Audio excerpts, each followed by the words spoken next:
So ham comes as a this is the file here, and there's just a web viewer to the home page. So it comes as a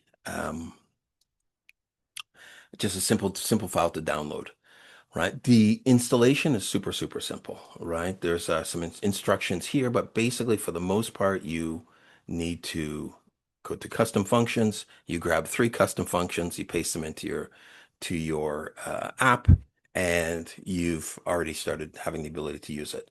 You do need some place to store this list of permissions or roles. That's typically done in a preferences field. Um, you can throw that into a preferences field and then just fetch that data with like some kind of get pref key. Maybe you have some kind of custom function for that. If you want to find this again, it's under Delfs Engineering under our GitHub, our public GitHub anyway, called FM Ham. And there's some instructions here. So this is the same. This is the same JSON object that I used as the example. So let's look at the demo and see how it works here. So I have a list of three different roles, admin, basic, and manager. And I have a couple different developers, Eric Luce, Charles Delfs, and Joe Bob. Eric and I co-authored this module quite a long time ago. And Eric is a manager. I guess I'm just basic. And so let's look at my basic plan. So I'm going to select me as a basic plan, and I don't have any overrides. But if I wanted to give an override, and we'll do that in a second, I could. So right now I'm just a basic. So that means I can add users as false. So I'm going to run the ham setup. What that's going to do is that's going to instantiate some variables, and I'm not sure if I have. Let's just see here. We'll just open up their data viewer here quick. All right. So when I run ham, some global variables will instantiate. And one of them is ham last error. In this case, it's empty. There's no error. So it has built-in error and configuration trapping, makes it easy for the developer. Um, there is a ham configure, which is the value or the data that was used to configure some information in there. And then there's this $$ flat object. You don't really even have to touch any of these. These are there only for debugging. And you can see this is the flat object for Charles, right? We talked about that flat object earlier. This is effectively what my privileges are from over here. Okay. Now, um, before you say, oh, well, it's some data stored in global variables, Ham has the ability to encrypt all of that as well, right? So all you have to do is pass in an encryption key, and you can encrypt all of the stuff that's sitting in the global so that it can't be hacked. So when I run this, that's going to set up my object. That's my flat object. That internally, that's what Ham is testing against. Let's try it for Eric now. We'll just have a look. So here it is. I run the object for Eric, and Eric has some different. Oh, this guy says must barbecue. So if I look into Eric, we wanted to give him the ability to operate the grill. Nobody else is in the company is allowed to operate the barbecue. Um, so he's got a must barbecue and he's got a true command in here. So that's an override that we can give to that one person for whatever the exception is. Okay. And then we have Joe Bob here, and Joe Bob has some different positions. They're actually a little bit higher than me. They're an admin. So, and just notice they have add users true. So you can see that there. So now if I want to check a privilege, I just give me the name of a privilege. Let's say edit own data. And if I put edit on data, and this is just plugging this into that one custom function that we talked about earlier, that's all it's doing. And it's just showing what the result is, right? It is a one. So now when I incorporate this into FileMaker, I do a couple things. I create this in a generic prefs table, usually one record type field, or sorry, one record type table, some kind of text field. The developer would change this from time to time, but not very often, right? You'd probably do that. And you could build an interface on top of this if you wanted. It's JSON, so it renders nicely on the web. But it turns out in practicality, you're not really changing these things all that often, right? You're more changing what people can do, the mappings, right? So in Eric's user table, Eric has a key, and let's have a look at that. Eric's user table here. Example users. Here we go. They have, name first, name last, but we have privilege group name. That would be admin or basic or manager. And then they have privilege overrides JSON. That's the extra stuff for that particular person. So I can give them extra things for that week or that month or forever. Right. So that's the second part. First part, second part, the fields, at least some kind of role associated with a user, some kind of thing in preference. That's two integrations there, two bits, two fields. The custom functions, we just run this custom function. Typically, this would happen when a user logs in or the user changes. Somebody else you may log out and go to some lock screen, and then next user comes up to the kiosk or whatever and logs in themselves. So at the point of login, if it's in FileMaker, you would do this. If you're using an external system like Better Forms, you would do this every time a user calls, because it could be different users all the time. So you'd have to reevaluate it, and that would sit in some kind of global as well.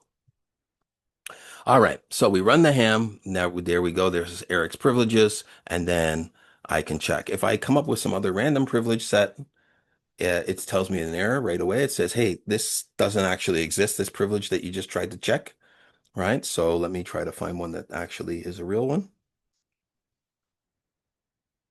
Paste, oops, paste, there we go. And I run a real one, and ham privilege check for sessions limit, in his case, is 3, whatever those are. That is the kind of the high level and integration to get some benefit out of ham. So now let's look at like really edge cases where they're really hard problems to solve. And I'm just going to jump back over to our docs for a second, because I think we have some examples in here where basically you configure something and you say, let's just try it in here. There should be a test for this too.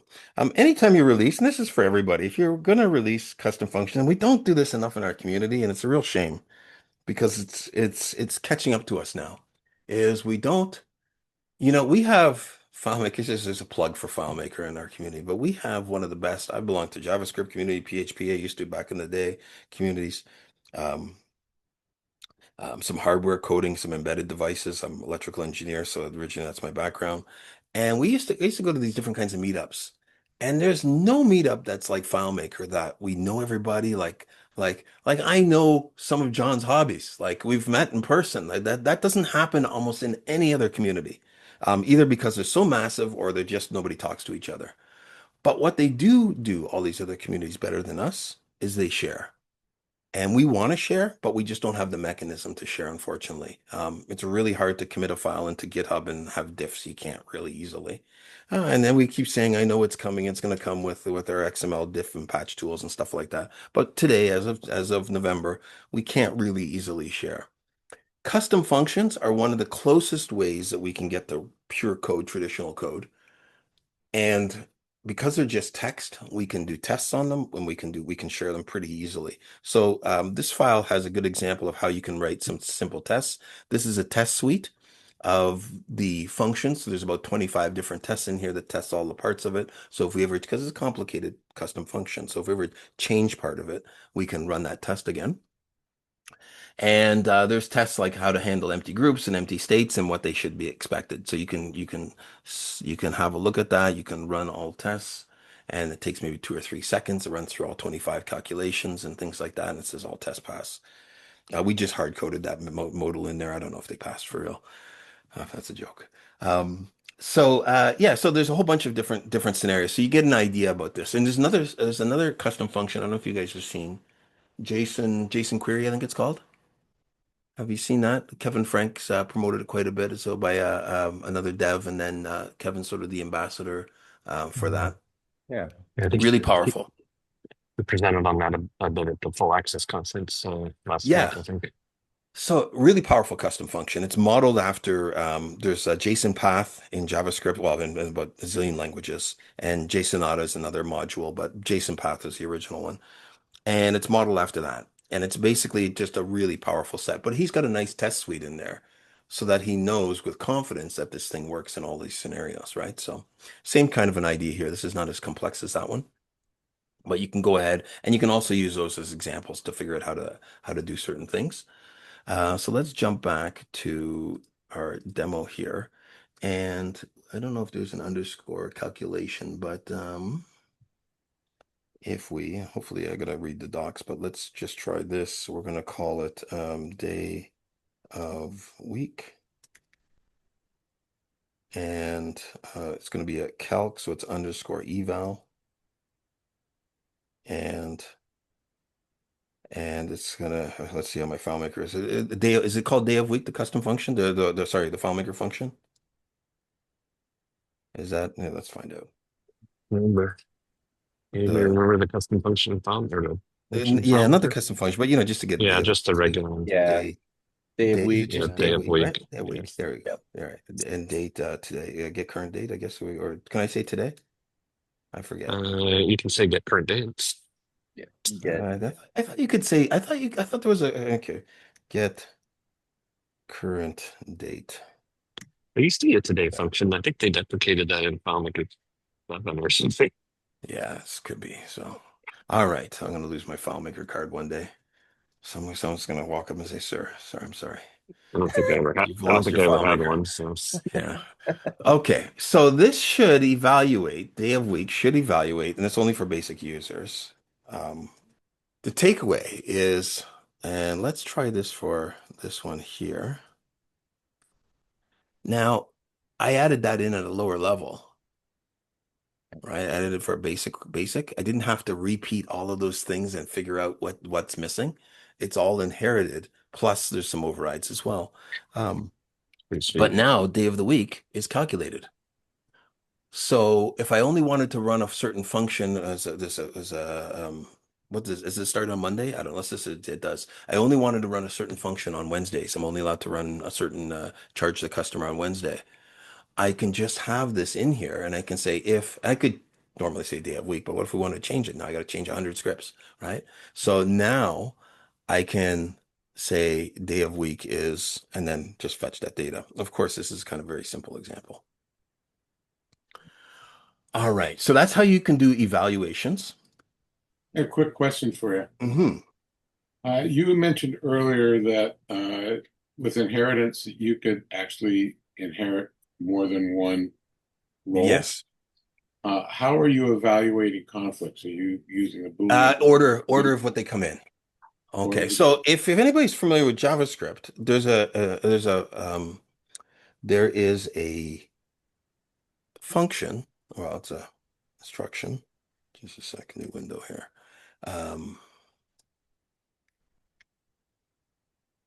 Called object assign. Right? And object assign is this way of merging variables. So object assign can take a whole bunch of things, just like you said. So in the way object assign works is you have a target and a source, and this is A and B and C, and there's some overlap here. And when you object assign the target and the source goes into the target. Right? So the source here has B of 4, a value of key of B and a value of 4. And the target is of 2. So that means this one goes into that one and you end up with 4. Ham models that same concept by taking the last one. So the way you as the person who's deciding these inheritance, typically you would inherit the lowest level and then the next and then the next and the next. So the other ones just override. So you have to be very careful about the order in which you place your roles. You do, but typically you don't necessarily need to have the negation role in the lower level. What I mean by that there is can run payroll does not, I don't need to put can run payroll false for every low level, Right. right? I just need to put it at the level that where it changes, right? So therefore I don't have to be as careful because it's never going to have a collision. You still have to think about that. But if you did put it at a lower level, it wouldn't be a problem. As soon as you tested it the first time, oops, and then you'd switch them around. All So right. say you have, two privilege sets, the basic and manager both have a certain value in their permissions, but the admin, well, I should say, yeah, so the user might have a different permission or level, but then it inherits the two above it. So you have to think about how that's going to return as Boolean based on the order of when of what is that order essentially? So do you assign like the highest level of say manager and Yeah. then okay. The thing that defines it, don't look at the words that are here as being hierarchical, because those words in English, we assume basic is lowest, manager, admin, I'm going to put admin a bit higher, Right, yeah. right? In English. But that could be A, B, and C, and then it has no meaning. What Yeah. determines that the hierarchy is the inheritance. That is the real thing that's determining that. So if I try to inherit, like if an admin inherited manager versus, well, they might be circular there, is it? Yeah, basic. So so it wouldn't be. Okay, but this is the thing that determines that. So that means I can have, if I had some Venn diagrams here of privileges, I have a whole bunch of privs here, and a user can do this, and they can do that, and they can do this, and then I have another batch of or group of privileges.